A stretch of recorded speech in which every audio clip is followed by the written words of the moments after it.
आप मेरे को सारे पॉइंट्स बताइए जो हमें सेंटेंस लिखने के लिए ध्यान में रखने होते हैं। First, words must place in proper order.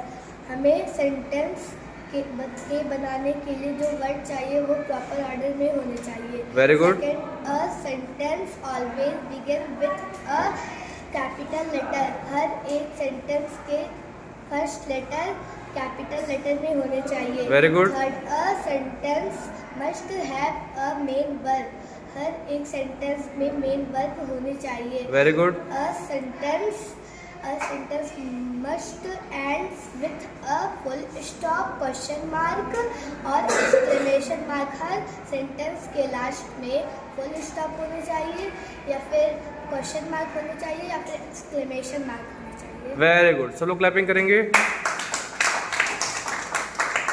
Now sit down.